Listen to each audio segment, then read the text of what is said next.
Tyrion's easily one of the favorites of the of book readers and of show watchers. So yeah, but Oberyn wouldn't be doing this if he didn't think he was going to win. I think he's pretty dang confident he's going to be fine. I think you're right on that. I think you're definitely right. I mean, obviously, he's pretty sure he can take the guy. It's like my dad said. He used to put money down on games of pool that he played, and his argument always was, well, it's not gambling if I know I'm going to win. So this is very true. That's how Oberyn feels. I mean, I think what the mountain, or sorry, I think what what Oberyn Martell is saying is, ain't no mountain high enough. Wow. Welcome back to the Cast Beyond the Wall. I'm your host, Caleb Masters, and we are presented by our partners at WeGotThisCovered.com.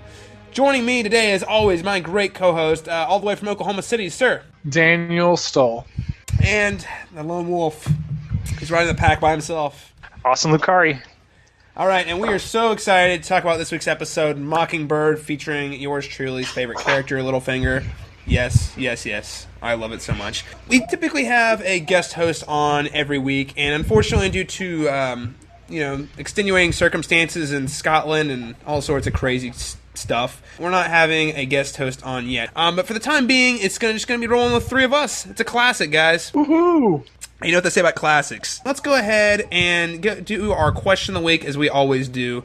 And this week I want to be a little different. We've had a lot of variations on the similar idea questions, but I'm doing something different.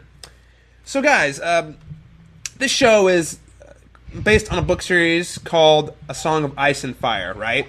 Right. So even though this is a show all about like the gray moral ambiguity of characters and sides and who's on what side, I do feel like ultimately what direction the show is heading, we are going to break down to a really big effing battle, probably with two sides, one that tends to lean towards the ice and one that tends to lean towards the fire.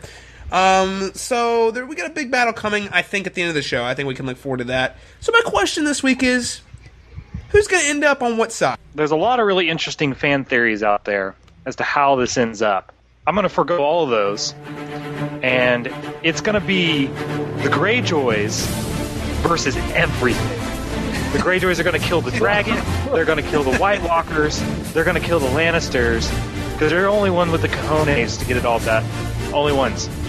Wow. Austin, they're going to get their asses kicked so hard it's not even funny. No, you can't even touch them. They're on an island. What are you going to do? Dragons! They fly! They incinerate the boat and fly away! I don't know about the dragons. Maybe the dragons like the Greyjoys too. What happens when the White Walkers show up? What happens when the White Walkers show up with their ice boats? What are they going to do then? With their ice boats? Yeah. Well, that wasn't part of the plan, so we'll see. The White Walkers are not supposed to be able to swim. You got to think about the ice boats, okay? The White Walkers we are now saying are a... They're floating like one of those like environmental commercials where the panda's floating on that, not the panda, the polar bear's floating on that piece of ice. That's the White Walkers like floating in the middle of the ocean. Put the spears in the air like Indiana Jones. Yeah. They can't actually control where it's going. They're just like adrift. You know what, Austin? I think that's freaking crazy, and I think your infatuation with the Greyjoys needs to stop. Oh.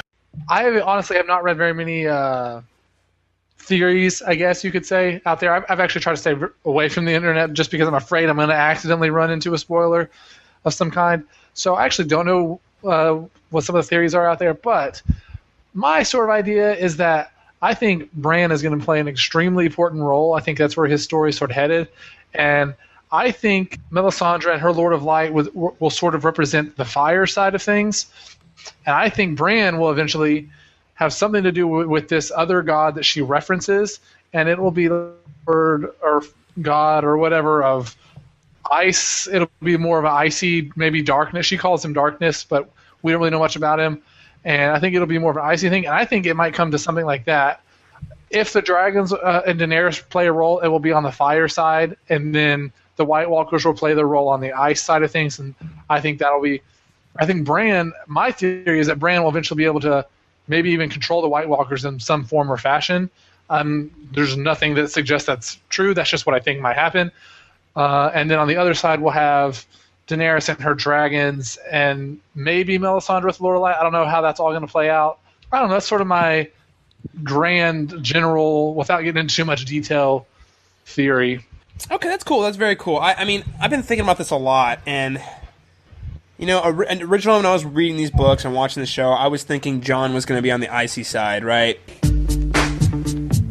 Ice, ice, baby. Ice, ice, baby. Alright, stop, collaborate and listen. Ice is back with my brand new invention. Given some recent developments and just kind of like a lot of theories, I think he's going to end up on fire side. I think Stoll's right. I think Bran is definitely going to be a player on the side of ice.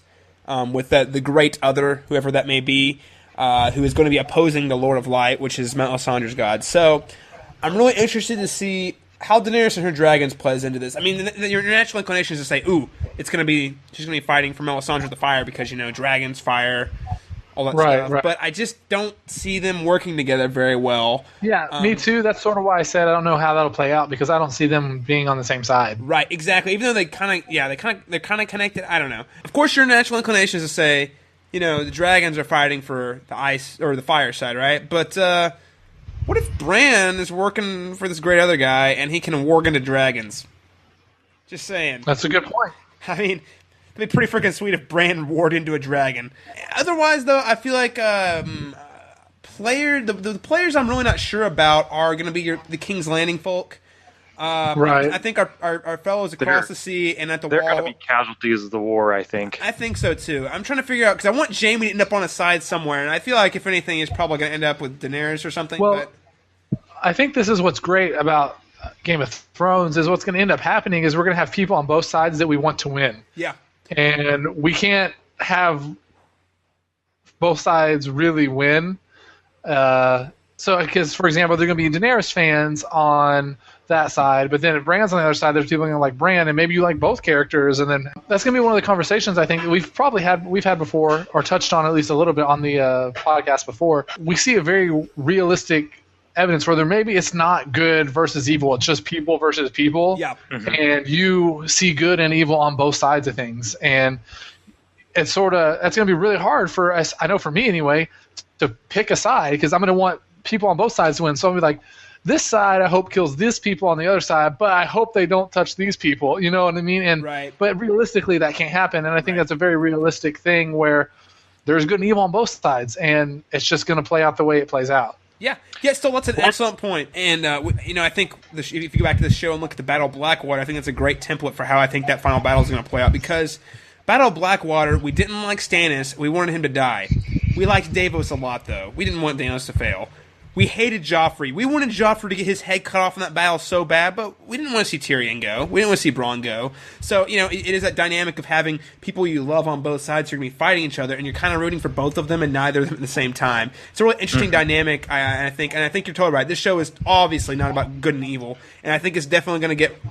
He's doing a great job at building up to a battle where we're going to see, honestly, maybe one of the more realistic portrayals of a battle from both sides that we've ever seen, because you get the complexity of both sides, and you're in love with both of them. Just like in a real war, there are people, no one's really a bad guy per se, I guess, but we're all just people fighting each other, and there are casualties, unfortunately. Well, while we're here, and since we're discussing this anyway, and you can decide to cut this if you like, Caleb, we might as well discuss the really interesting fan theory that's out there. You and I have talked about this before, but I don't know if Daniel's ever heard it. It's pretty dang cool. So the idea is that Jon Snow is not Ned's bastard. Oh, me and Stoll have talked at length about this. Oh, okay. Oh, yes, most definitely. Oh, yeah. So then you know where this is going. That is actually the son of Rhaegar and Ned Stark's sister. What's her name? Lyanna. So that basically what it comes down to is Jon Snow versus Daenerys, the two Targaryens fighting each other. One's ice, one's fire. Yeah, that would make. And again, I would totally agree with that. I've kind of been thinking about it, and at one point, that's kind of the line I thought it was going to come to, because you've got Jon up in the ice and the snow. It's too obvious at this point. There's no way George R. R. Martin would actually follow through on it, because he likes to screw with you. And I don't think the show has touched on this. Stoll, tell me if I'm going off in spoiler territory. I'm not going to be specific, so it's not a spoiler, but. The prophecy of the three-headed dragon, that's in book 2. With the House of the Undying, we get a peek at that, right? Yeah, book 2 is where they reference the three-headed dragon. I don't know much about it yet. It's still kind of up in the air, but yeah, they do reference the three-headed dragon in book 2. So without getting too specific, basically in the House of the Undying, Daenerys sees a lot of prophecies about what's going to come. I mean, in the show, like in the book too, the series, about what's going to happen, because she actually sees the red wedding. She sees a prince with a wolf's head, and a bunch of dead people at a feast, which is really funny because you don't really pick up on it. I don't know, it's weird. So she sees stuff like that, and one of the other things that she sees is, I believe it's like her brother Rhaegar or something like that tells her that there will always be 3 heads of the dragon or something along those lines. So my theory is, going along with what Mr. Lucari said, is that Jon Snow is one, Daenerys is another, and the third one has yet to be discovered. Or it could be someone else we already know. Just a thought. But you have to... Or it's, was it Aemon Targaryen up at the wall? Aemon Targaryen at the wall. Well, he is a Targaryen, so that's very plausible. I know probably a little more than once you get to end of book 5, there's a few more revelations yet to be discovered that I'm not going to go into for obvious reasons. But I do tend to lean towards that. But for that prediction to be, considered legit, you have to buy into the whole thing that Jon Snow is a Targaryen, and I really do wholeheartedly buy into that. I would be surprised. I'd be more surprised if he wasn't at this point. Yeah, I definitely buy into that theory as well. Maybe a Targaryen got turned into a White Walker. Ooh. Maybe that's the king of the White Walkers is actually an ancient Targaryen. I'm pretty sure that's actually a theory somewhere. I feel like I read something about that. That's somewhere. That's very cool. Listeners out there, viewers who are watching right now, what do you guys think? Do you guys have any theories about who's going to be on what side, what the battle's going to look like? Go ahead and chime in. Say what you think or send some questions. We'd love to hear about it via either the YouTube page. If you can send us a message to us on Facebook or Twitter. We'd like to hear about your theories also. Unfortunately, next week's going to be an off week, but there might be some theory discussing, because I try to avoid theory discussing on this show because I've read the books, and so it's some things you have to dance around a little bit. But I do think maybe next week might be a good week to kind of get into that fun fan theory, like long-term, series-long theories. But we'll find out. But for now, gentlemen, thank you so much for your input on that particular issues. But for now, let's go ahead and move into this week's episode, Mockingbird. You threw your life away. You threw it away. Don't give up on me just yet.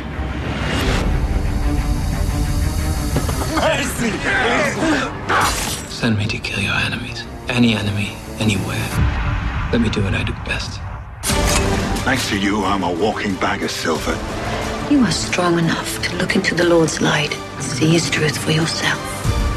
Given the opportunity, what do we do to those who've hurt the ones we love? What did you think of this episode? I mean, good, bad? We got to see some pretty crazy stuff happen. I know you both are going to disagree with me on this, but I do feel like this is, aside from episode 1, which gets a pass for me because it's episode 1, and episode 3, which is just after the death of Joffrey, so they're just kind of cleaning things up. I think this is the weakest episode of the season for me. I don't think anything super major really happened. There's a lot of build-up. The one major thing was at the very end, it is very major, and that's very important. But I felt a lot of it was not really going anywhere or anything like that. We did talk about this earlier. A lot of people were calling it a filler episode. I don't agree with that, per se. But I will say this. I'm comparing it to the rest of the episodes in this season, which I consider to be one of the greatest seasons of television ever.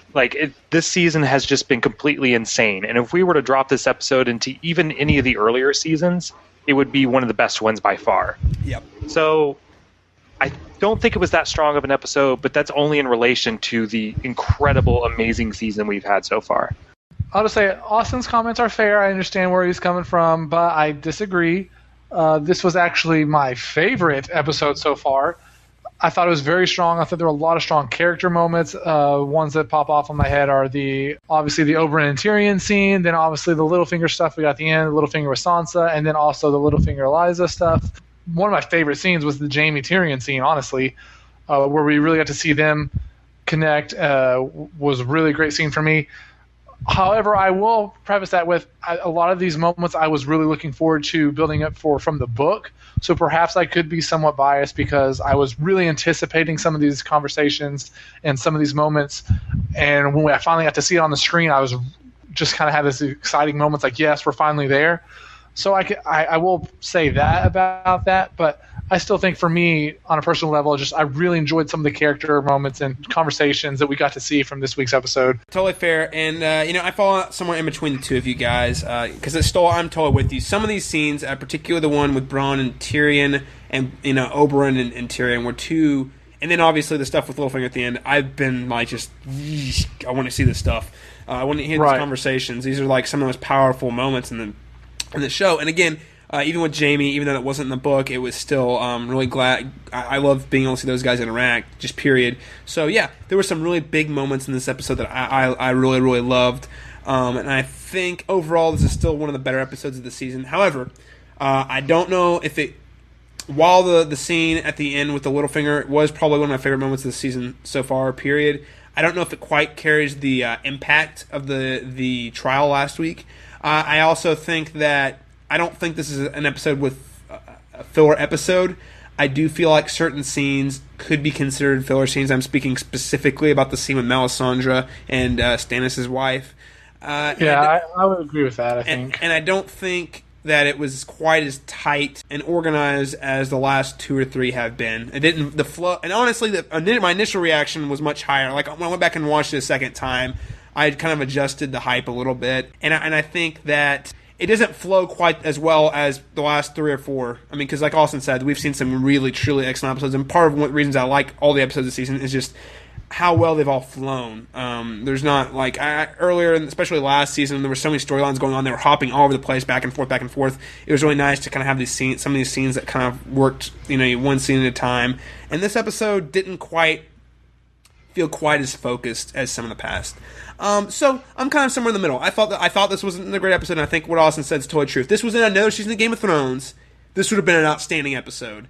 And I think in this season, it's still an outstanding episode no matter what. But I think in the context of the season, it is not the best. I still think, though, and I will argue to the death, that this has some of the best moments of the whole series so far. Let's go ahead. We're going to go ahead and hit on specifics, though, because you don't want to share our initial thoughts. You actually want us to go in and dissect each scene. You want to hear the ins and the outs and the philosophical examinations and all that great jazz. So... You have very high expectations of us. Well, let's hit with one of the big storylines, King's Landing. The only thing we really saw in King's Landing this week was Tyrion, and 3 scenes with Tyrion specifically. And we'll go ahead and start off with the scene between Jaime and Tyrion. He knows I'm innocent, and he's willing to sacrifice me anyway. He's willing to sacrifice any of us. Not you! You're the Golden Son. You could kill a king, lose a hand, fuck your own sister, you'll always be the Golden Son. Careful. I'm the last friend you've got. At least I got to tell them what they really are. Yes. Brilliant speech. They'll be talking about it for days to come. I thought you were a realist. Didn't realize you'd die for pride. Don't give up on me just yet. I survived one trial by combat, even though you weren't there to save me. I can't save you this time either. Tyrion totally calls Jaime out on sleeping with Cersei, point blank. Says you can sleep with your sister like nothing, and then just whoa. And just doing it publicly in the trial wasn't good enough. He's like, hey, and just in case I wasn't clear, you screwed your sister. You did that 3 times at least. God, it was awful. Why would he do that? Obviously he's the only who else? No one else has come to even visit Tyrion at this point. And he's like, screw you, Jaime. You tried to save my life. I hate you. Listen, Tyrion's kind of upset the world right now, okay? He's an angsty teenager. The whole world is just crapped all over him. And this is the same guy who last episode said, I wish I could poison every single one of you, okay? So he really is. Yeah. He really is behaving like a teenager. That's actually really a good analogy, I think, considering how he acted at the end of the trial. He threw a big tantrum, which I'm excited he did. It was awesome. But was it the greatest decision? Probably not. But Austin, he was right, and all of his claims were correct, though. It's not like it was unjust tantrum. It was totally no. I know that. But someone had already, made a sacrifice to try to save your life, and you were like, screw that. I'm going to try to risk my life. Well, that's great. Great that you mentioned that, because we'll give us a second to segue into the fact that Tyrion basically said, I did that because I'm not going to do what my dad tells me to anymore. I'm over this. Screw Tywin, screw my dad. I'm going to do things my own way. Because he's my parents totally suck. I hate my parents.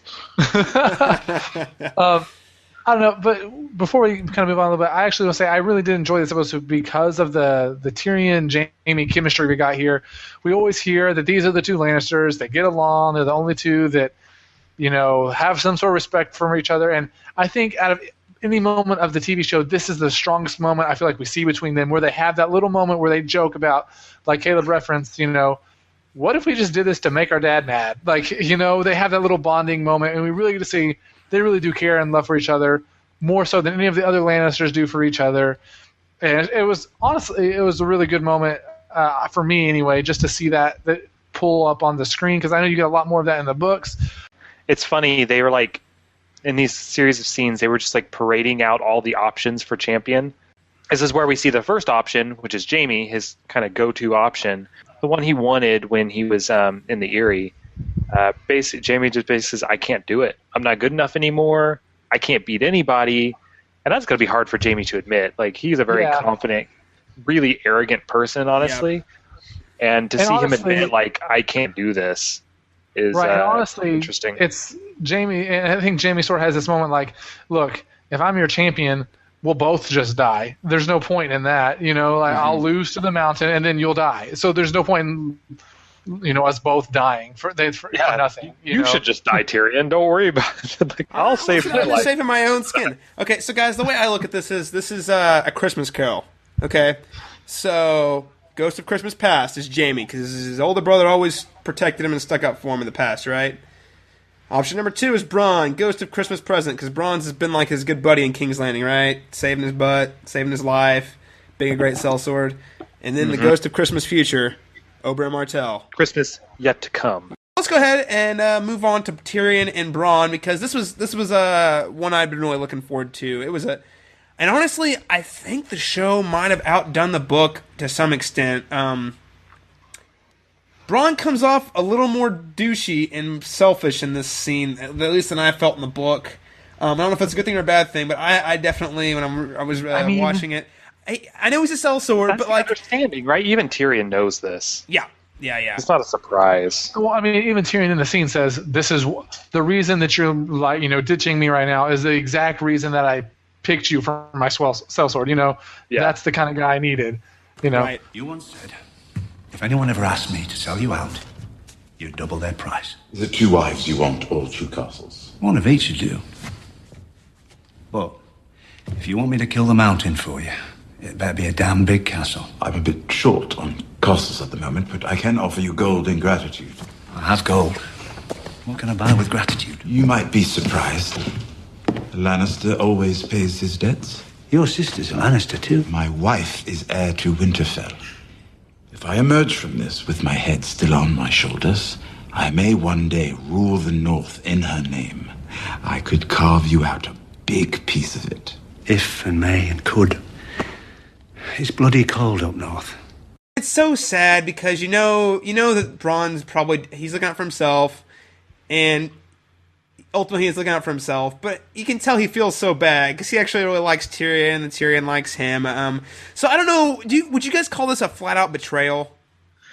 No, I wouldn't. I would not. I think that Tyrion offers his hand, to shake his hand at the end. I think in the end Tyrion understands. I think Tyrion understands that if he were in the same position as Bronn, I think he might be making the same decision as Bronn would be making. In the end, do I really have a chance against the Mountain? Maybe. Is it worth the risk? I don't. When look out for myself. When have you ever risked your life for me? Exactly, and I think Tyrion understands that, and he respects that, and I think that's why he offers his hand and says, we had some good times together. Hopefully, you can make it through this, but I'm not going to be the one to save you. And I think Tyrion's okay with that. I mean, yeah. He's probably not quite okay with it, but he understands. He understands it. But he understands, and he doesn't hold it against Bronn, I don't think. Right. Here's the thing with this scene, though, is I have been under the assumption and the impression that Bronn did betray him with Shae, that he turned Shae over to the Lannisters. And Tyrion doesn't seem to suspect that, and this scene never alludes to it and doesn't even talk about it. So I guess I'm wrong. I feel like if that was where it was going, then they would have said something. So I don't know. That's always what I thought. I guess the implication is that Shae came back on her own.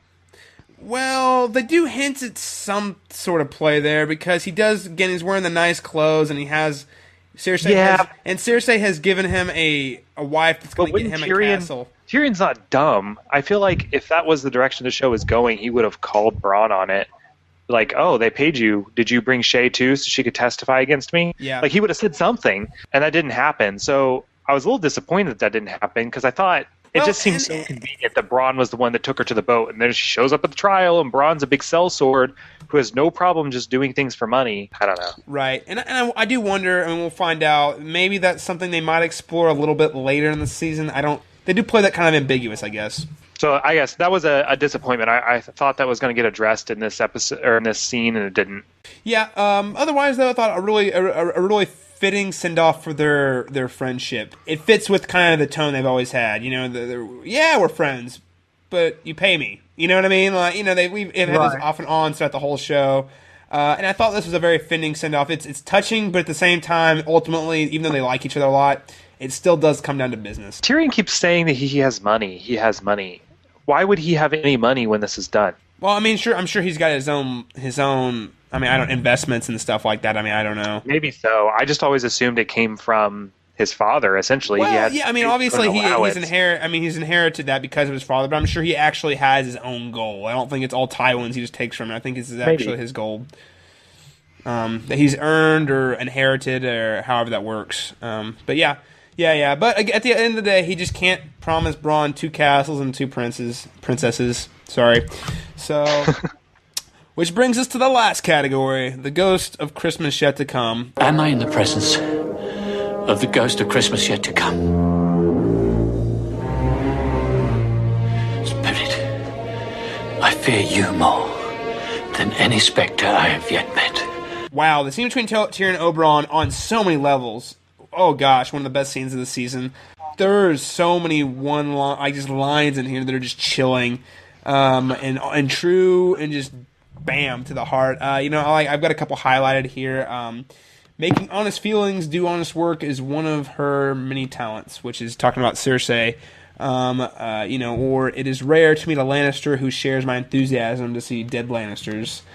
Or pretty much anything in Oberyn's little monologue about how he met Tyrion when he was a baby. I mean, this scene was just really, really great. Oberyn did a fantastic. Oberyn was just so strong in the scene. This was the scene that sold. I already liked Oberyn, but this is the scene where he just becomes one of my favorite characters. Just the way that the way his mindset is about the world. I love it. Just the whole conversation that he had, where I don't understand why no one else has this view, honestly, because the way he talks about, meeting Tyrion, where he's like, we were waiting for this monster and we didn't find one. Why does everyone else have to look at it that way? Why can't they see it Oberyn's way? Yeah, he's not a monster. Why are you all thinking this? So I just love Oberyn. I love what the show, honestly, has done with his character. You don't get this much character development in the books. What they have done with him is just fantastic. I love it. I think it's one of the greatest things they could have done with his character is just build him this way. And he is easily one of my favorite characters that I've ever had on the show. Will you stop talking about how he's your favorite character? Because I know what's happened to your last favorite characters. That's very true. That's very true. You need to recant right now. Stole, you're jinxing this show. You're jinxing this show. Don't put Oberyn in danger. Hate him a lot. I hate him so much. I wish he would have not been Tyrion's champion. What? I don't know. No, I totally agree. This scene for me was by far the best scene in the show, and the story was good. Wait, the whole show. The whole show. The story was good. That he was telling, like Tyrion. Didn't know about this. He didn't even realize that he had met Oberyn even as a baby. And it's definitely very emotional for Tyrion. It's one of the most emotional moments we've seen of Tyrion. Yeah, that was, I say, the really shining kind of moment of this show, or of this entire show. I think was the facial expressions by Peter Dinklage and stuff. As he's hearing this story. And emotion like coming over him and stuff. That is like the best part of the whole show for me. And it was pretty great. And it's nice to see Oberyn, the only person in King's Landing, aside from maybe Tyrion, has any respect for for humanity, for human life, for dignity. Right. He really is like represents kind of morality in King's Landing. I think it is really great. Do we get to see his more human perspective on humans? Like, hey, Tyrion, you're not a monster. I don't think. I mean, he in a roundabout way says, "I don't think you did this, but I'm gonna right the wrongs that have been done to both of us." I still think Oberyn is being incredibly selfish in this move. It's all about him and less about Tyrion. But I do think, though, they're definitely able to connect on that level. And I think the part that hurts so much, again with Peter Dinklage's expressions, is that it's the moment where he realizes deep down his sister really does hate everything about him. Like that's From day one. From day one. Like, it's not that she just developed this hatred. No. She really, to her deepest core, hates everything about him. And us as an audience, we've been told that, everyone sort of hated Tyrion from the beginning, but this story really shows us they, seriously was wishing for a baby, to die. You know what I mean? There's just, you can't get around that. We really get to see how much, just from the very beginning, Tyrion had no chance with his family. Never had a chance. Not one. I mean, yeah, between this scene and the scene last season where Tywin's like, I wanted to drown you, but I didn't because you're a Lannister. Basically saying, you're a piece of shit, but I kept you alive because you got my name. His family, really deep down in the core, you see how deep his family really does hate him. Even though he's done so much for his family, he's done so much for all of them. Jaime, he was trying to negotiate Jaime earlier in the show, and Cersei by keeping her safe at King's Landing, and Tywin by honestly being Tywin's true successor. He's done so much for his family, but he knows that, but this is one of those scenes you see the total defeat and heartbreak there that he never even had a chance. Never. It has to be mentioned, Oberyn then volunteers because he sees his opportunity to kill the Mountain. And what about what I want? Justice. For my sister and her children. If you want justice, you've come to the wrong place. I disagree.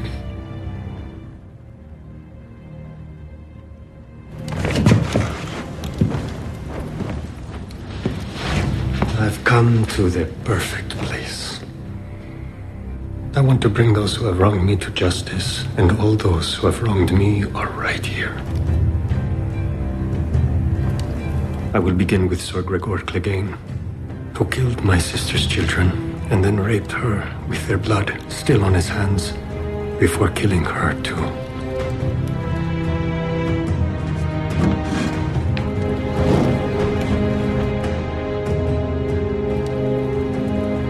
I will be your champion. And it is going to be glorious. Oh yeah. It's going to be friggin' epic. God, it's going to be epic. It's going to be so good. I'm so excited. I was hoping for a little bit of Tyrion versus the Mountain, David and Goliath action. Tyrion's got his stone and a sling. 5 stones, yeah. But this is going to be epic. It's going to be so good, especially if you watch the preview for the next episode. Okay, I was going to see if we could talk about that. Just go ahead. Forget it. We'll talk about it again later. I noticed that Oberyn learned his moves from Darth Maul. That's about it.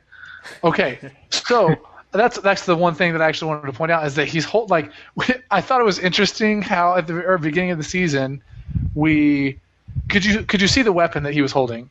It was like a double-sided spear, right? Like two. Okay, so that's what I thought was so interesting. How they set up this very beginning of the season. He says swords are weak in short combat or whatever, and he uses a knife. But then in this preview, we see him with the longest spear ever, and it's just I don't know. I thought it was just but he was talking indoor combat. Yeah, I know, but I just think it's funny how it's. Yeah.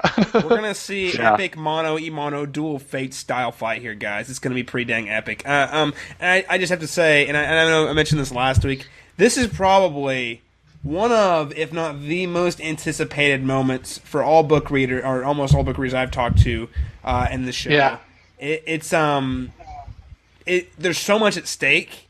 It's not just Right. that it's an epic fight. There's actually a lot of substance to it. If this happens, And- Tyrion dies, and if Tyrion dies, I mean, like, Westeros has changed, and then everyone's favorite Right. character dies, and then And then you have the whole dynamic of Oberyn versus the Mountain, how we set up at the very first episode with Oberyn like hating the Mountain with everything that is within him, wanting complete revenge, and there's just so many different levels.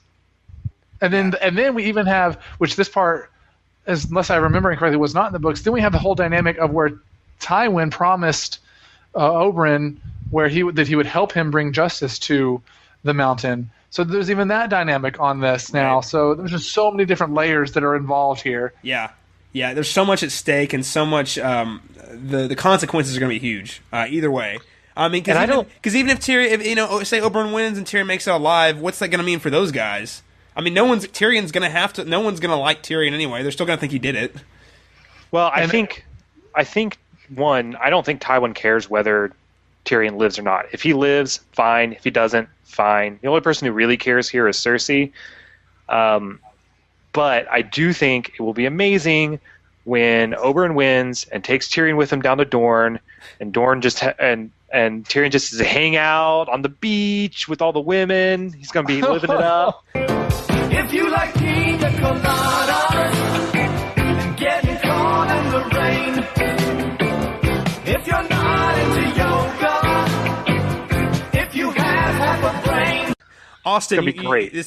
You're saying this, and it delights me. Yes, it does. Or maybe Oberyn and Tyrion have this epic lovemaking session. If you like making love at midnight in the dunes on the cape. Whoa. Heyo. No. Okay, so here's what I'm thinking on this topic here. Here's what I want to see happen. Okay, I want there to be an epic duel. I want Oberyn to kill Mountain, and then I want him to do an epic Darth Maul spear spin, and then chuck it at Tywin through the face. Even if let's say that Oberyn wins or whatever, and like we were saying just a second ago, the people are still going to hate Tyrion. They're still going to think he did it. He just got away with a lucky fight or whatever. Can he even stay in King's Landing logically? He's got to leave. He's got to go. So he's either dead or out of King's Landing. So that's going to change no matter what happens. Even then, that's another level on this. Is no matter what happens, this changes. Tyrion changes King's Landing forever. Yeah, because it changes the Lannister family dynamics. It changes everything. Do you think Oberyn's going to win? Oberyn's going to win. Okay. I mean, I think his storyline I don't think is over yet. I think there is so much more to explore with him. I think from a literary perspective and from George R.R. Martin's perspective, there's a lot more you can do with Oberyn as a character. Yeah, he could kill him. He's done stuff like that before, but I think just from a story perspective, it'd be more interesting if he lives. Okay, yeah, fair enough. I mean, we all love Oberyn, so to see him go would probably be pretty damn tragic, and like you said, kind of a lot of lost potential there. We will find out in 2 weeks. 2 weeks, unfortunately. Yeah, I know, right? Dang it! Every Memorial Day. Okay, Game of Thrones doesn't care about Easter. Game of Thrones doesn't care about Mother's Day. Doesn't care about Father's Day. But man, that Memorial Day, God bless America. We got to take it off. That's right. Game of Thrones loves America. Gosh dang it! And you know what? Last year it was the week before the Red Wedding too. So I was like, gosh dang it! I can't wait for the Red Wedding. And I wait 2 weeks, and this week it's it's even worse. I'm just how do I wait for this fight? We'll have to save all the gushing on this fight for 2 weeks because, man... When it actually happens. I guess this will give us plenty to talk about next week, too. Oh, God. We're going to have so much to talk about next week.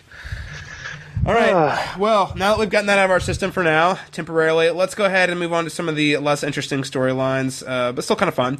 Let's go ahead. First up is let's go north to the Wall. And we get to see Jon's back, and Alistair Thorne still doesn't like him. Surprise? God, I hate that guy. Yeah. It was just another scene to build up. Jon saying, we should do this, and eventually what's going to happen is Jon's going to end up being right, and the whole Night's Watch is going to die except for Jon Snow. Hopefully Sam Tarly falls too, and then they're going to move on. Now, here's my prediction. Okay, the Wall falls. It's destroyed by the wildlings. But the wildlings aren't dumb. The wildlings want to keep the White Walkers out. They become the Night's Watch. 100,000 man Night's Watch army of wildlings, and they're just going to guard the wall, keep everybody safe. When people say that this episode is filler, this is one of those scenes I kind of get where they're coming from, because it doesn't really do a lot to advance the plot. No. Just kind of reinforces. I mean, it's just covering the same ground they've already covered, basically. Exactly. Yeah, we're checking in. There wasn't really a lot here. So they needed to give Jon Snow some screen time to justify that contract. So. Yeah. Just justify the screen. Kind of like Alfie Allen in season 3 of Game of Thrones. That's why we had to watch him on the torture block. Basically. Let's go ahead and move on to something, another subplot that was kind of still filler, but still way infinitely more interesting and cool. And that is, we're jumping into the Riverlands, where we get to catch up with the Hound and Arya again. And we had I found to be a very unusual scene between Arya, the Hound, and then that random old dude who was dying.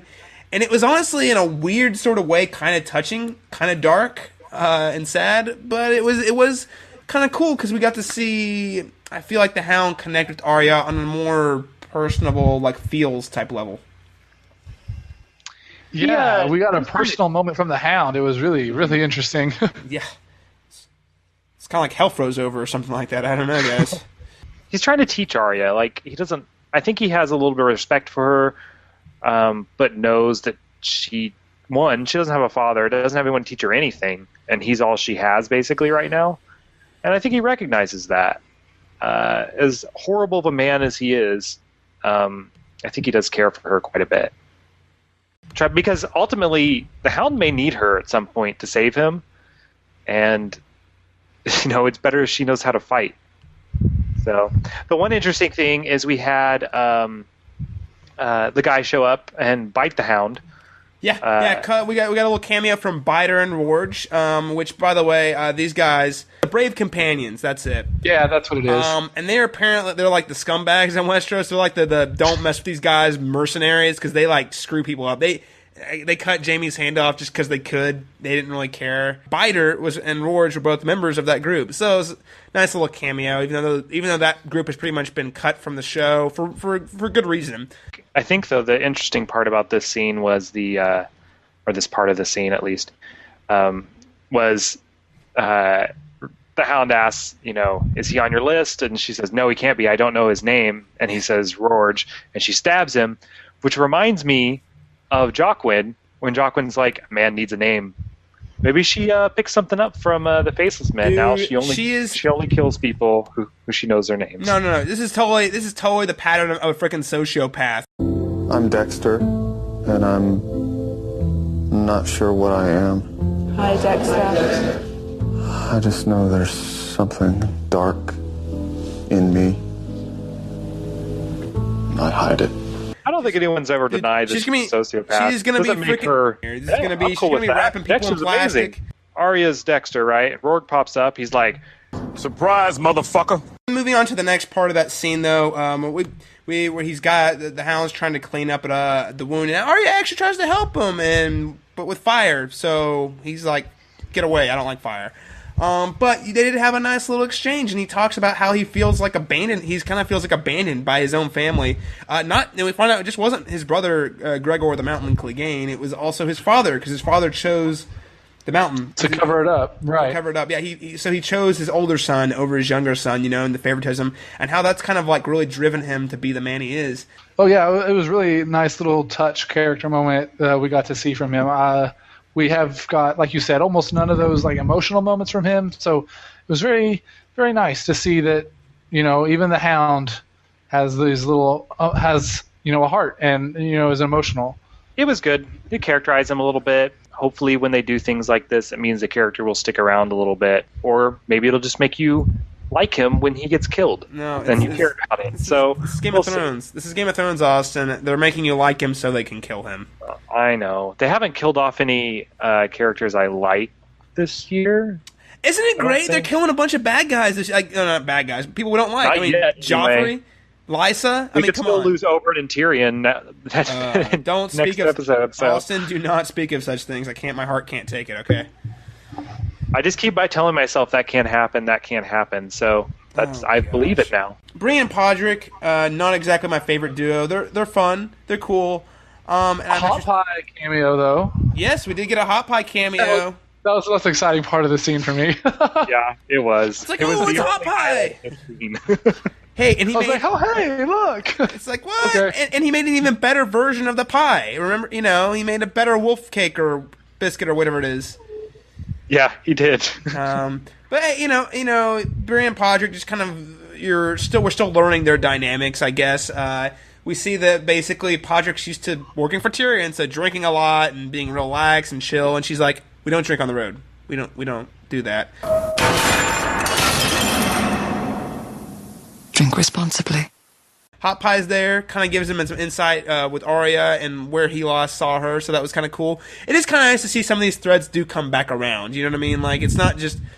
Some of these threads were kind of hanging a little bit, and it's not that we needed to revisit them, but it's nice to see if they actually do kind of tie into where the show is ultimately going. But, I think the more important takeaway from the scene is that obviously they're heading toward the Eyrie now, right?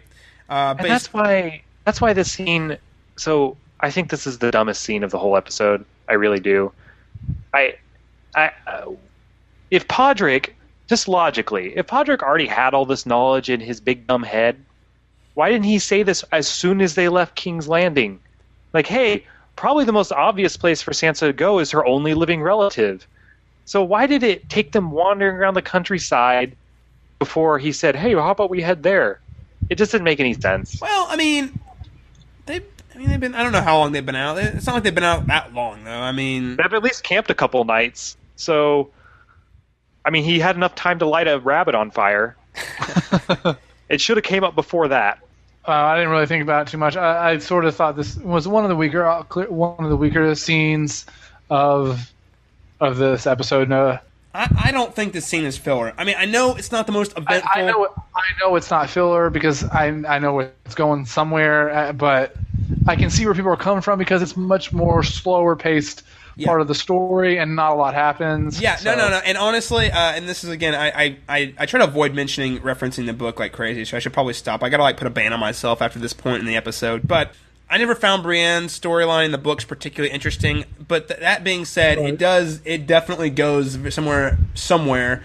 And while I don't think it's very interesting right now, I'm with you. It's weaker scenes of the episode. I definitely don't think it's a throwaway scene. I think it is going to pay off, even if it is immensely boring and why do I care right now? That doesn't mean it filler though, because we needed to see this, so we knew that they were heading towards the Eyrie and making the next step in their journey. It's just because if you don't see this when they just show up at the Eyrie, you're like, what the heck? So my only point is that could have happened 2 episodes ago. It's just I don't know. It's just the whole thing with Pod and Brienne so far has been. I think zero payoff, I think. You're right, but I think some of that is they've got to get the timeline set up right because they can't just have them off screen for 5 episodes while they set everything up at the Eyrie. Right. So they're showing them, hey, they're walking there. Yeah. Hey, don't forget that they're walking there. Well, that's why they didn't mention the Eyrie thing a couple episodes ago because they need to save that for another time. Yeah, I don't know. I'm with you, and I'm interested to see how this plays out later, but I wouldn't call it filler. I would just call it a weak scene. And I think it's going to pay off. I know it's going to pay off eventually. It's just not the most interesting storyline to follow. All right, guys. Well, I think that we are reaching midway through our discussion. So let's go ahead and take this time to say we are presented through a great partner, the TV, movie, gaming website, WeGotThisCovered.com. They're one of the greatest sources out there for TV, gaming, movie news. I've been following them. They do these great Game of Thrones recaps, and if you were listening at the top of the show, they also had their X-Men Days of Future Past review come out this last week. And guys, I'm an X-Men fanboy. I've tried to fight it. I try to fight it so hard and say, no, I'm a critic, because I am a critic. I write movie reviews all the time, but gosh dang it. Every once in a while, there's my inner child comes out, and I just have to get behind something so crazy. And X-Men is one of those, and I can't wait to see this movie. And I've really enjoyed the X-Men Days of Future Past review by WeGetThisCovered.com. Also, there are games on the horizon, maybe like Watch Dogs. Yeah, it seems like they got a lot of stuff covered over there. Yeah. You could say they've got it all covered, right? But I also want to remind our live viewers and our listeners via the edited podcast, you can find us on Facebook.com/CastBeyondTheWall, where you can submit questions and comments, like our statuses, share our statuses, all that great jazz. Talk to us. We like hearing about you guys. Or you can follow us on Twitter at cast_beyond_GOT. And you can find us on YouTube and subscribe to us there. You'll find you'll catch all these live discussions we're having now. You can catch them not live, or you can hear our fully edited episodes when they come out later in the week. I think you've got a number of great ways to converse and share in the Game of Thrones conversation that we all love so much. I did get a couple comments. We have had a few people review us on iTunes. That is one other way. Listener, please subscribe to us on iTunes. That's probably the most effective way you can back our podcast is by subscribing and even giving us a review. Even if you don't write a review, just giving us a rating. We would really appreciate that. If you like anything about what we're doing, or even if you hate everything we're doing here, just give us a rating, because I think that'll really help us out a lot. But yeah, we did get some really good reviews from a couple of listeners who just really like our chemistry, and we even had a guy from WeGotThisCovered.com who commented and said, hey, he thought we were really on point about last week's episode in Tyrion's trial. So I just want to say thanks to all you listeners out there who are always chiming in and talking, and I hope that we have more in the future. We're going to go ahead and talk about Dany Bounk-Checka-Wow-Wow Targaryen over here. Okay. I'm actually... Okay, well, I got a lot to say about this, I think. I just realized... Jump right into it. Go ahead. I think I just realized that I had a lot to say about this scene, but you didn't know it till just now. Yeah. You know what? Just say it. Go for it. Let's jump in right in. Gosh. Okay. This is my frustrations for Dany have come back a little bit from the scene. I think Jorah points out everything that I would like to say. Is just you cannot. I've never trusted Dario. I'm totally with Jorah on this. There's no way you can trust Dario. She says she doesn't, but yeah, you can't. Sometimes, I don't know. Her faith in him, I just can't. It really frustrates me. Like Jorah points out, this was a guy where was all of a sudden like, I don't like what you're doing. I'm going to kill you and join the other side. What happens when the next beautiful woman comes along, or the next thing that he does? I don't know. And this is just one of those moments where I'm really frustrated with Dany. And I do, as much as I talk bad about her, I do like her and I do root for her. I want her to win. But this is just one of those moments where I'm just like, gosh, Dany. But I disagree. I don't think she trusts him. I don't. As is evidenced by at least two things. One, that she sent him out against the Marines champion because she doesn't really care if he dies or not. Like, she doesn't really care about him that much. And in this scene, well, kind of we find out when she's talking with Jorah that she's sending him away. I think mostly because she doesn't trust him. She's sending him away. She's using him as a tool because he is a useful tool. But I don't think it necessarily means she trusts him. She does, however, trust Jorah and ends up heeding his advice and respecting his judgment, and even makes a point to Jorah to say, hey, make sure Dario knows that you convinced me to change my mind. And kind of showing a little bit of a pecking order to Dario, I think. That's definitely fair. I just wish that Jorah would also win, because he's totally been friend zoned, and I feel for that guy, man. I just feel for him, okay? He's an old man, though. He could be like her grandpa. He's old. He's not that old, Austin. He's not that old. He is older, yes. Okay, but Austin, you're all. I'm going to call you out on this. I've called you on it before, and it's okay. Don't take this personally. This is Game of Thrones, based on a medieval setting where older dudes with women of her age is totally acceptable. Hey, that doesn't compute, okay? The whole friend zone, I don't care. Like, Jorah's, if he truly loves Dany, and his expectations is that he's going to hook up with her, I think that's ridiculous. One. No, you're right. I think that's just more of a personal, like, sort of, putting it on her or whatever. Okay, Austin. I don't think. I don't want us to confuse hopes with expectations.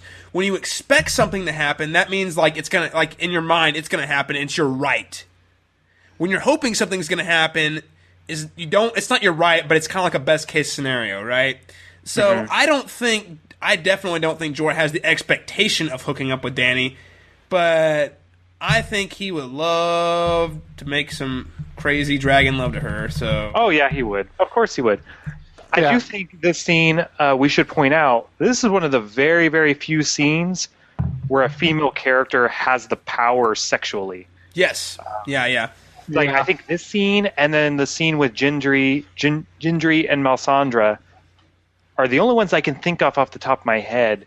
So it's interesting to, in a show or even in a world, I shouldn't say a show, where men always seem to have the power for Dany to be able to really be in this position of authority in a sexual situation, especially considering what she'd been through with Khal Drogo. Yeah. Well, although with Khal Drogo, I think, especially when later in the season, it was made pretty obvious that she had the control in that relationship, at least on the sexual end of that.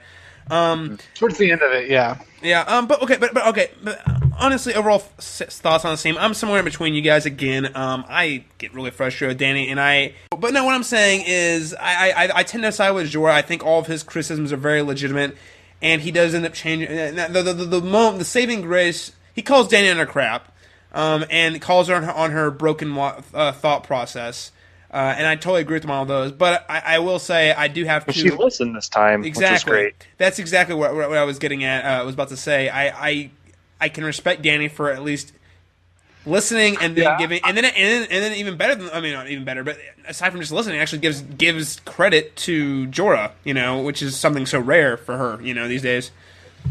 I know, and that's the positive part of Dany. I do like at the beginning I was frustrated, but towards the end of it I was like, oh hey, she's listening to Jorah, all right. So there was that little thing at the end. I do, like you say, Caleb, do really like that she does that at the end, and I do like she puts the little thing, make sure that Dario knows that you changed my mind. I like that part of the scene. Yeah, and I too. That doesn't mean, and that being said, even though I do give her points for making a really good decision at the end of the scene to take Jorah's advice. I still do give her crap. She still has this really broken thought process, very broken, black and white, arrogant thought process that irritates me. But she does. At least she's young. Yeah, she is young. She is young. She is young, and she is naive. She of that age, it makes sense. And I love Dany. I think she's a great character, one of the most empowering female characters on the show. But I also am kind of like it comes across as of backlash with her, which is. I just want people to realize that she's not like super Jesus. She is. Yeah, she's just still I think human. everybody knows that. But you hear there are a lot of fanboys and fangirls of Dany out there who she can do no wrong. I think she's exactly, and that's where I come from my criticism too. She's like a goddess to people. Yes. I'm like, no, she has way many flaws, and I get and I'm like, I just want people to realize that. Sometimes when I'm talking to people, I don't feel like they realize that at all. Just like, oh, she's great, she's got dragons. She just freed another city. She just freed another city. I'm like, yeah, that is awesome. But, guys, it's all these things she's doing wrong, right? No. What are you talking about? She's the best character ever. You're like, okay, I don't think so, but, okay. Yeah. So that's why I want to be, I want to be critical, as I am with all characters, Jaime included earlier this season, Cersei, even Tyrion. Just be critical in saying that these characters are very complex, and even though she is awesome, and I think Austin, you brought up that she's the one where the quote-unquote good guys are winning. I support that. But she is still this very flawed being, as it is. But I thought this was a very great scene. I thought, Dany, haven't gotten as many scenes with her the last 3 episodes, but every scene we've had with her has been has actually developed her character more. So that's very exciting to see. These super exciting scenes that we're used to, but they're very important for her and for her future. We can hope so. Oh, and not only did she send Dario to Yunkai, she also sent the Lorax with her. So, yeah, okay. Let's talk about that for a second. Talk about mistakes. You can send away Dario. I think that's fine. That guy, the Lorax, he's bad news. Never trust the Lorax. I'm sensing some anti-environmentalist Semitism here, Austin. I'm not sure what you're saying. No, I love the environmentalists, but the dang Lorax. No, he just don't trust him. I think he'll turn on her the second he can. He'll always seek his revenge.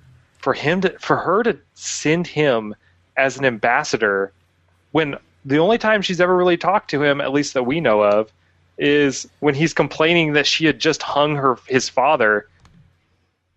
I hope she has a bigger plan, and she's not just that stupid. Again, what I was saying, Austin, she's kind of naive, and she thinks in terms of black and white pretty often, so yeah. Yeah, if Jorah wanted to bring up anything, he should have brought up how dumb that was. Okay. But he's too worried about Dario because he's too worried about getting in her pants. So no, man. I do, Austin. See, you always make it sexual, and I mean, obviously, Jorah's got some sexual tension there. Hey, but listen, I really do think we had this argument about Littlefinger too, and how did that turn out this week? We'll get there. We're not there yet. But my point being is, and I would take the same stance with Littlefinger, almost, actually. I think that Jorah really does love Dany, not just as a sex. I mean, obviously, he actually loves her and who she is. Oh, yeah, I would definitely say that. Jorah. He's devoted. Sure. I mean, he's definitely devoted to her and her cause. Like, it's not just, he's not doing this all to get sex. I know that. Yeah. I'm just giving him slack because... Before we wrap the scene, too, I do want to say one reason I like this scene, and I guess even 2 weeks ago when she talked to Jorah, it does feel like it's coming full circle with the two of them and the relationship they had in Season 1. While she was doing her whole, like, let's liberate Slaver's Bay campaign, that kind of went away. Like, we didn't really see them talk as much, and we didn't really see much of anything other than her, like, freeing slaves, which was awesome. But it's really nice to see them come back around, like, as, he is kind of this mentor figure, and she is this very empowering female character that he advises. And so it's really nice to see those moments where there's still that relationship still exists all the way back from Season 1. All right, guys. Well, let's go ahead and move on to probably my least favorite scene in this week, actually, which was the scene at Dragonstone between Melisandre and Stannis' wife. I can't remember her name for the life of me. It doesn't matter. That's what I'm saying. I don't think she matters at all. And that's why I didn't like the scene very much. First off, if you go back and watch the episode, it seems really oddly placed. It's wedged between two other scenes that are on the same storyline. Oh, Arya's scenes. That's what it was. And I was like, that's kind of weird. I guess they just felt like they needed to put that there, and I don't feel like it really advances. It was. It was super gratuitous. I mean, we got to see Melisandre naked, which is not something new. But hey, she's taking a bath. Cool. They're probably gonna sacrifice Stannis' daughter. Maybe. Yeah, I mean that's the big takeaway from the scene. I think is that it was actually a really weak version of sexposition that the Game of Thrones become famous for. I thought we were going to go into lesbo mode for a second there. I was waiting for the lesbian action to happen for a second. I did think when she starts talking about Stannis, she's like, "Did you give that to Stannis?" And Melisandre's like, "No, I didn't need that for Stannis." Yeah, that was kind of funny. There was a part of me that thought, "Oh, Melisandre's about to get stabbed," and it would have been great. It'd been a great thing, but it didn't happen. As far as the child sacrifice, I feel like that's not going to end up happening. I'm just saying, Stannis might even try to do it, but I feel like Davos is going to step in. Well, I don't think. Actually, I would say that for it, Stannis would never do it. Actually, I feel like there might actually be. Might be the first time where Stannis stands up to Melisandre and says no. Maybe because as we saw a couple episodes, that's where he says nobody puts a hand on my daughter. That's the one thing we've seen him go and defend this whole time. So I think that might actually be the one thing where he would stand up against Melisandre and say, "You're not touching my daughter." Yeah. He'd light his wife on fire before he light his daughter on fire. I think so too, honestly. Yes. And I think that is a very good point to bring up. I'm just saying, the Lord of Light demands a lot of people to die. Yeah, he's a good lord. He's a good lord. Lord of Light. He just burned people at the stake. Why don't we just burn the actual crazy people? I'm just saying, we've done the only sacrifice things that we've maybe even nothing's really even come of any of the sacrifices, to be honest. Well, two of the three people are dead now. So yeah, but that wasn't even the sacrificing of humans; it was just leeches. Yeah, exactly. I'm just saying that if you just keep throwing everything at the wall, something's going to stick eventually. or every character in the show. If you name every character possible in the show, then it might stick. Which, by the way, Austin, I hate to point this out, but the one character you didn't name, right? You named every effing character but Littlefinger. I think I mentioned him in passing, but he might be involved. But I was more concerned about who there actually put it in the glass. But the true killer has not yet been revealed because we all know it was Cersei.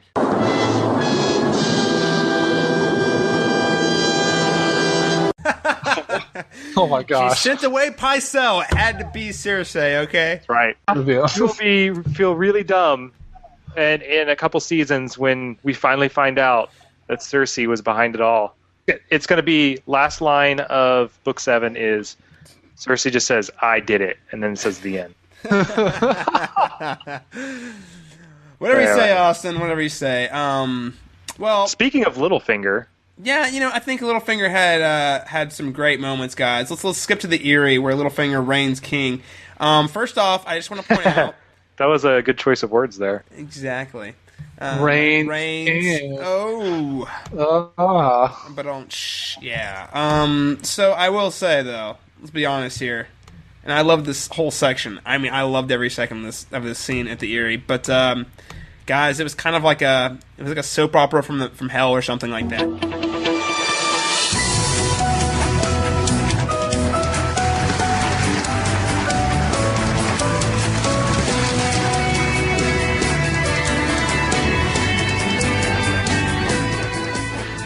I love him. And then oh no, it's the weirdest love triangle. It's a love triangle. One of the people doesn't really care.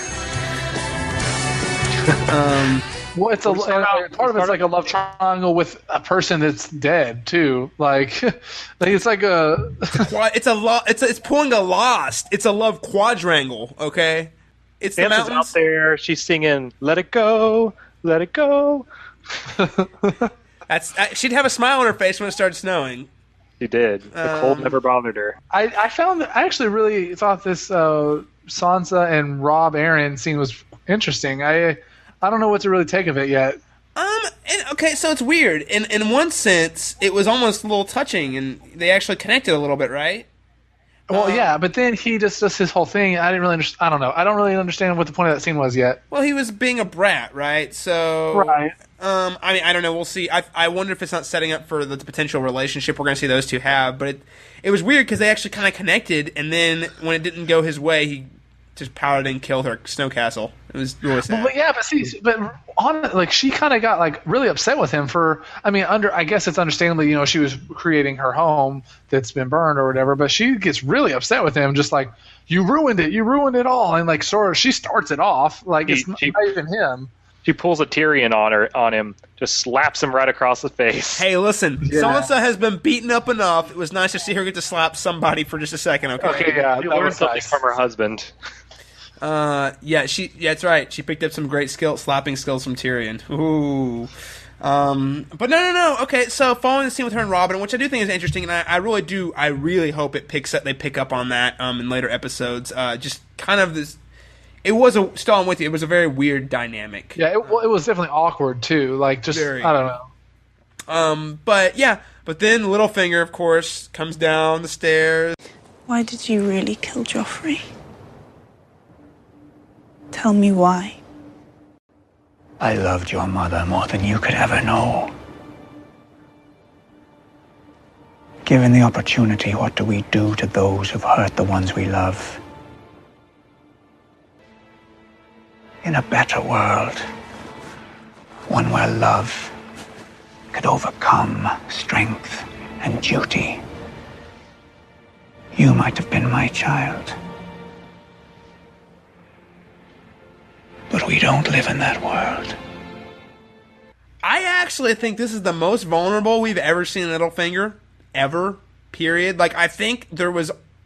Other than maybe when he was giving his monologue in season 1, when he was in the whorehouse, when he was in one of his houses, talking about, when he gave his long monologue about why he does what he does, he's not going to beat them, he's going to f them. That speech, I think that was pretty vulnerable in a different sort of way. But this was probably the most vulnerable we've seen this character. I felt like a hint of honest. I felt like a hint of honest emotion when she asked him why he really killed Joffrey, and I never really thought about it before. He really did love Catelyn, and in a sense, it was him taking revenge. But I had never thought about it that way.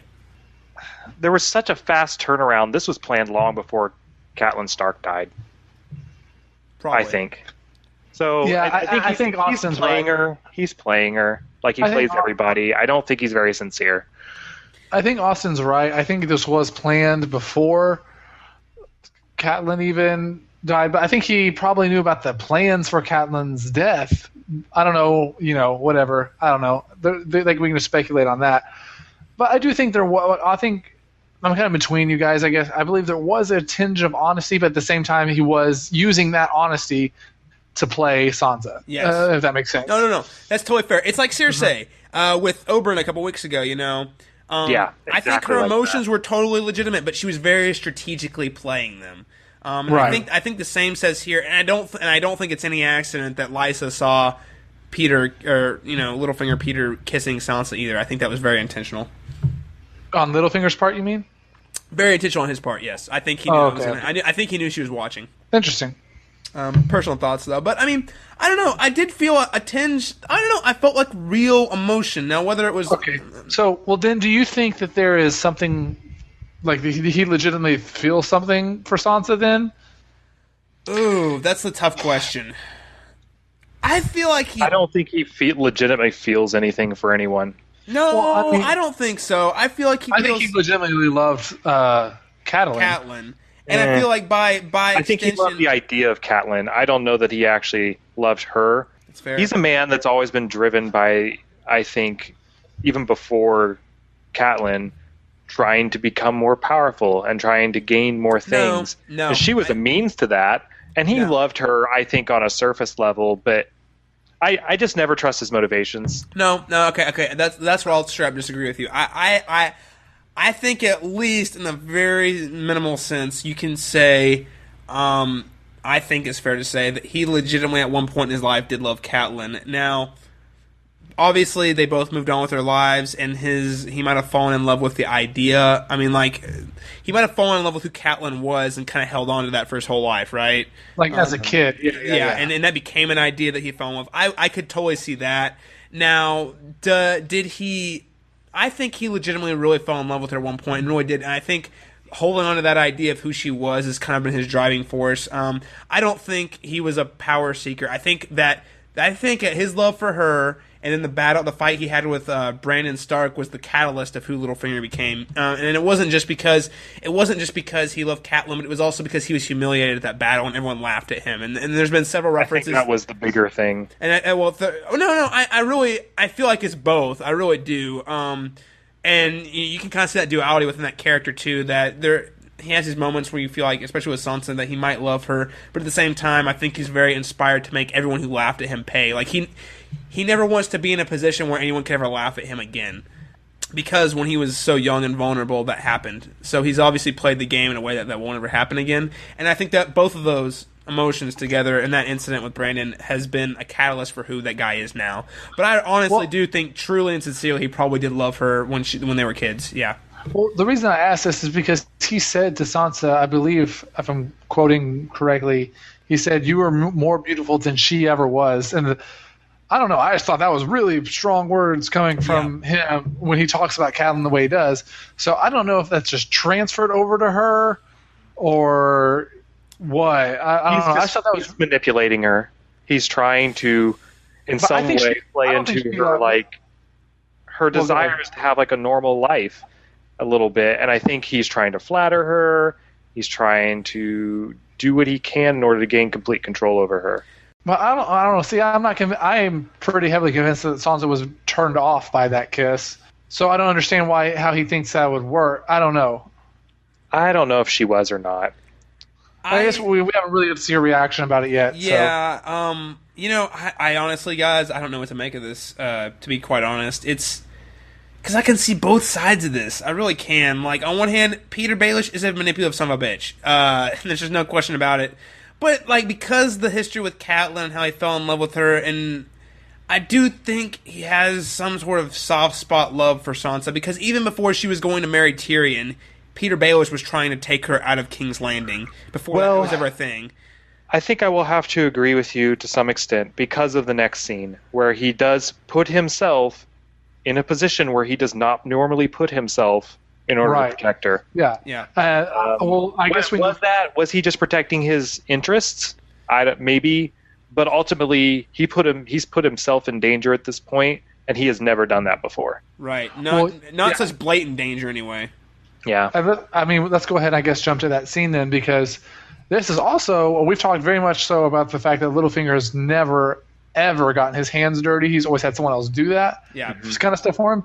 Not in this scene. Nope. He is the guy who pushes her out the... He's a killer. the window thing, and he is the one that gets his hands dirty. Yep. And we have never seen that from him before, and so I think I don't know, that was big. I think. I think it's huge because again we haven't seen it side of him before, and I think that and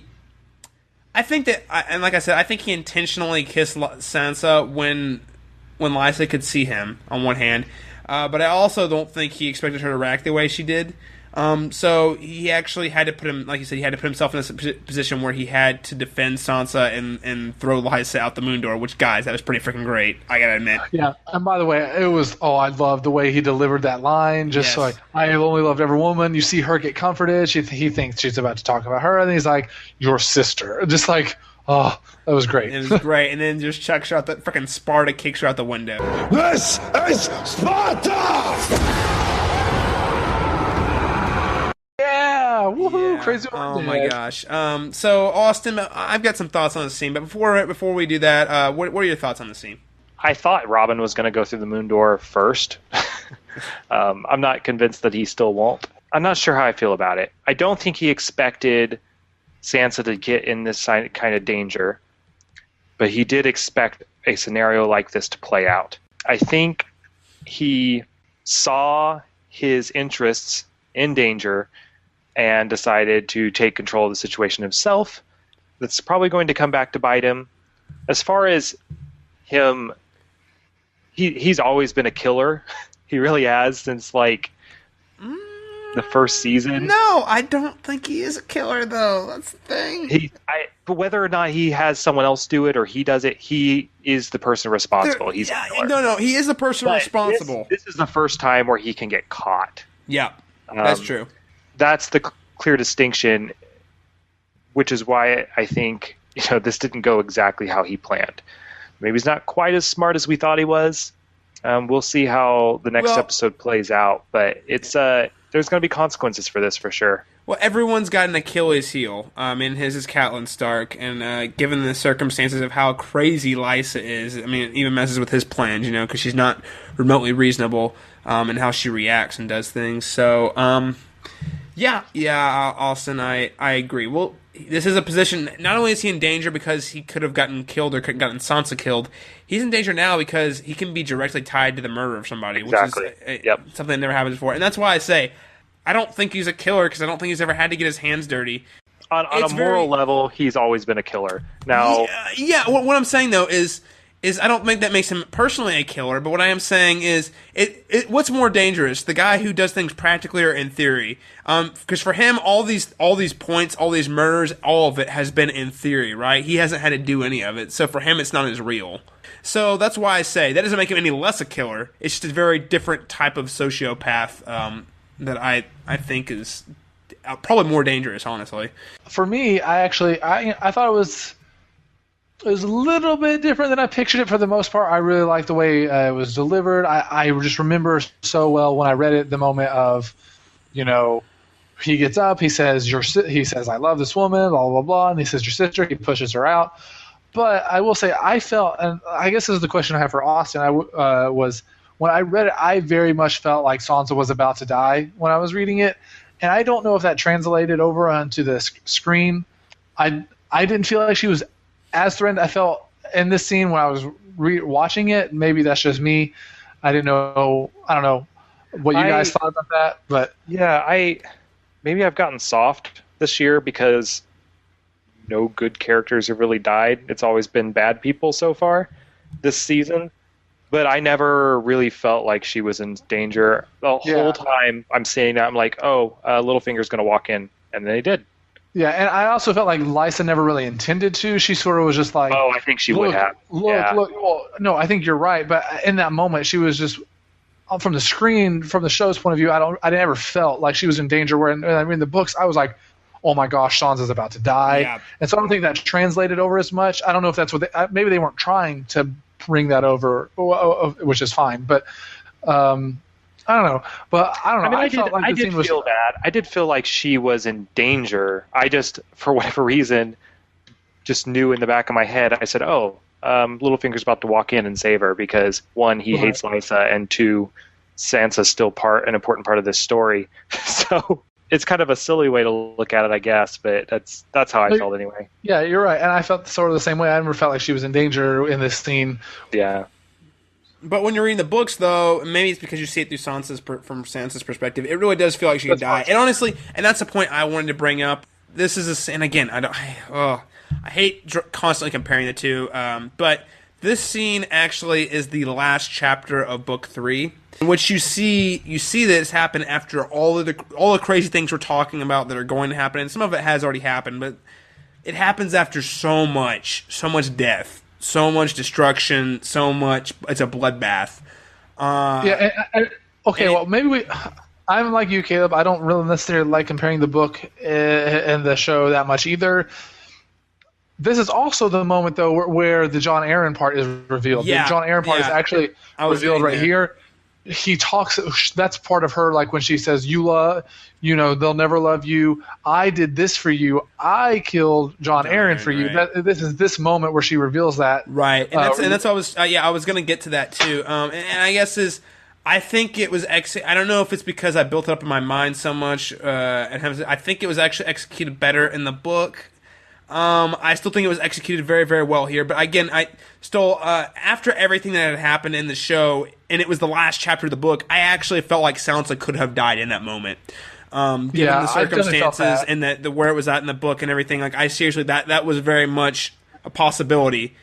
Literally no one's safe. And I didn't get that feeling here in the show. And the other thing was, and I wanted to see what Austin thought about this too, was, yes, in the books, again, after everything has happened, you get this massive reveal about Jon Arryn that really does bring into question the rest of the series up to that point, which they delivered a couple episodes ago, and I thought it was great still, but I don't know if it was quite as effective as it was like a gut punch. It's like, Lysa's going crazy, Sansa's in danger, and then this giant bomb is dropped, and then this epic line, he's like, I've only ever loved one woman, Catelyn, and then throws her out the window, and then that happens, and you're just like, holy F. Like, it was just after everything that happened, it was another mind-blowing moment that just going on. I mean, and I didn't have the same, I didn't walk away with the same impact from the show as I did in the book. I'll say this. I don't think either of these things happening, even if they happened at the same time, neither of them were that surprising to me. One, the whole Jon Arryn thing, I had assumed it was Littlefinger after I found out he was responsible for Joffrey. Okay. Yeah, but that's the thing about the book, though, is you don't have time to think about those things. Maybe so, but I'm just saying, from my perspective, it's not. That wasn't surprising. And then him pushing Lysa out the moon door, it was foreshadowed, like, so heavily. I was like, yep, it's about to happen. He's gonna push her out, and he did.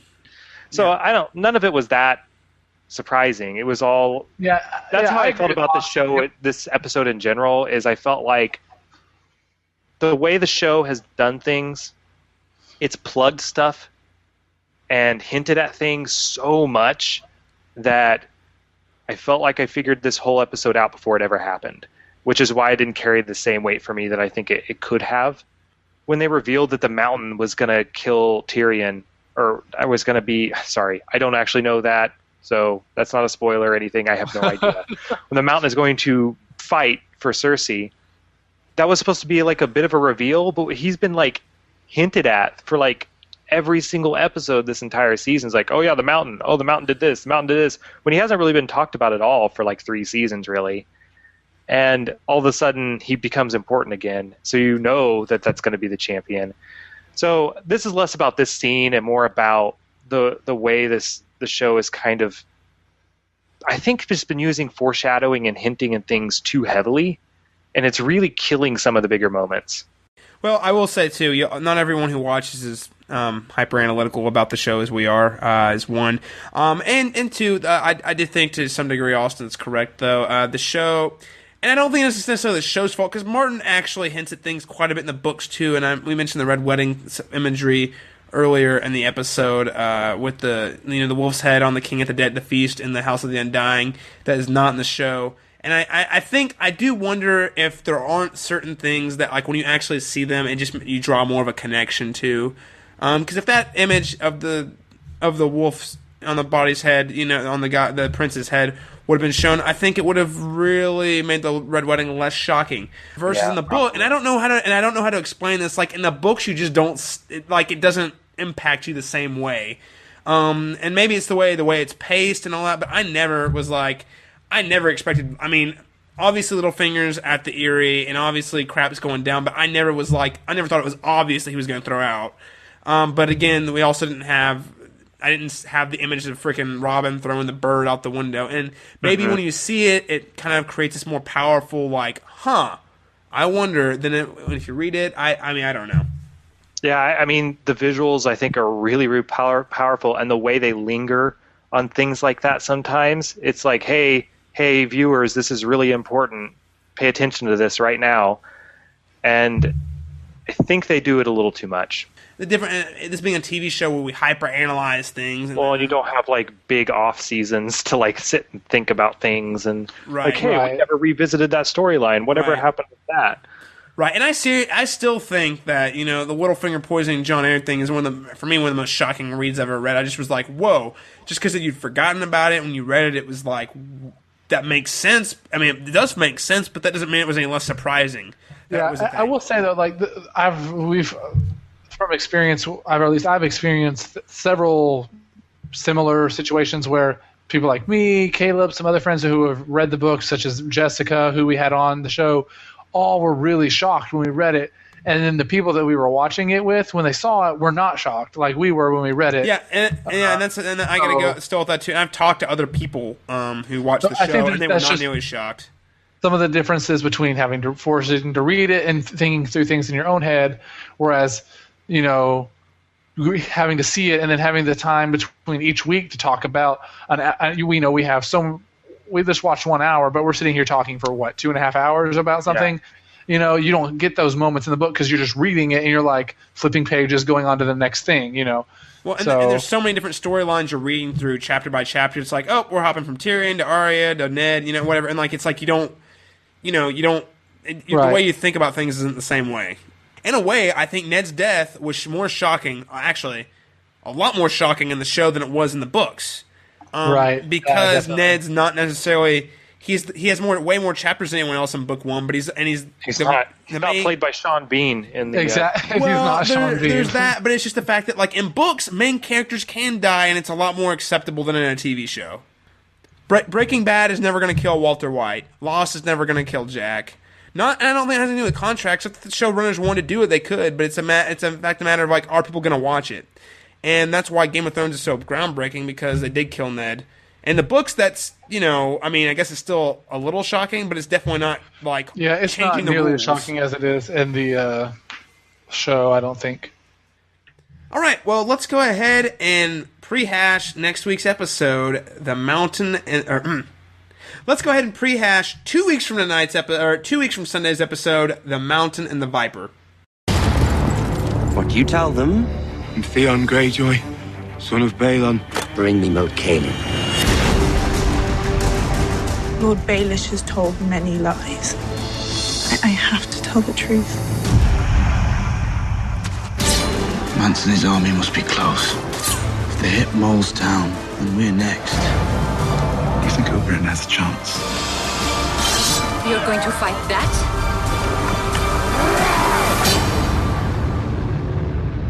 Those bastards. They're making us wait 2 weeks on the eve of one of the biggest freaking episodes the show's ever had. How dare they? How dare they?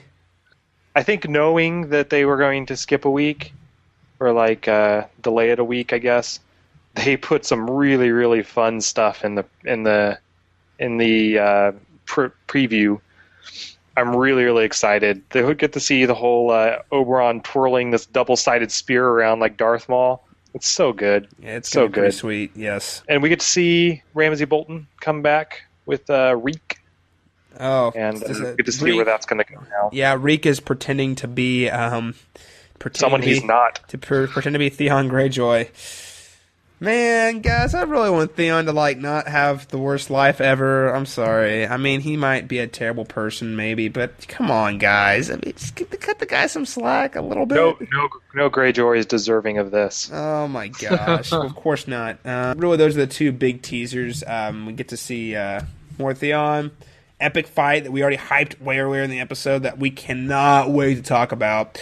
Was there anything else I missed in the little teaser for next week? Oh, I guess yeah. The wildlings are getting closer to the wall. They've been kind of quiet with them since the Thins showed up, and then they had a little thing with that one village and the potato farmer. But yeah, they had that epically like, holy crap, I'm scared of these guys at the potato farm, and then that was it. We haven't seen much of them, so it'll be good to check back in with them. Yeah, and all I'm saying is the 9th episode's called The Watchers on the Wall, so we might see more about them later. So yeah, I am absolutely stoked, guys. This is one of the episodes I've been hyping since this season started. I knew that this was going to be a moment, and it's one I just seriously get chills talking about the Mountain versus the Viper. Well, guys, I got bad news for you. As I mentioned, we don't have an episode next week. Shame. Of Game of Thrones because of Memorial Day. No worries, we will have a show. I don't know what the show will compose of yet, but it'll be a lot of fun, and I think you should all tune in. We'll do kind of a bonus episode. We'll probably we might talk a little bit about things that have happened so far. We'll probably focus on fan theories and maybe some fun quiz show questions. But I really hope you can all tune in to our bonus episode. We kind of hype the last 3 episodes that I think are going to be 3 of the best episodes this show's ever seen. Well, guys, I think that about does it for now. We're going to go ahead and wrap the show, and we'll be back to talk about The Mountain and the Viper with guest host Mark Pickens. Can't wait to talk about this one. Oh, that's going to be fun.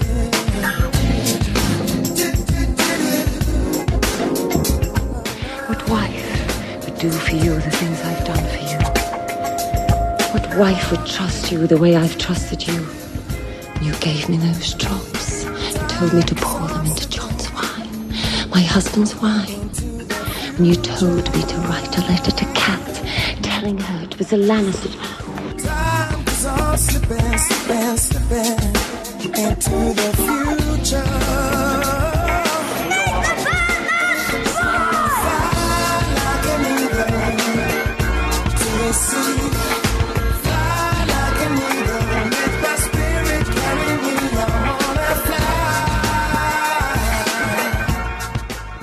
Always went straight for the sweetest thing, the most obvious thing. With Uncle Brandon, handsome, arrogant, cruel Uncle Brandon. He always killed Peter in a duel, and your mother loved him anyway. And now, Peter is risking his life to save you. Oh, my sweet wife. My sweet, silly wife. I have only loved one woman. Only one. My entire life.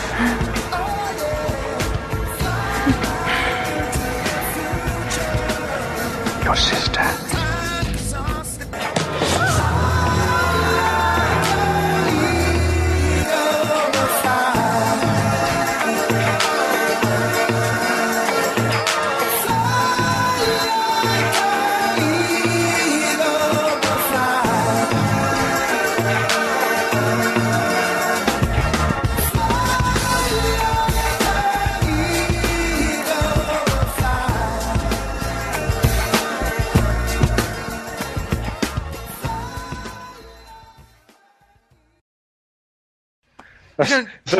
The music that's going to be playing over this battle. Oh, Dual Fates, man. Dual Fates. There will be epic video game music played.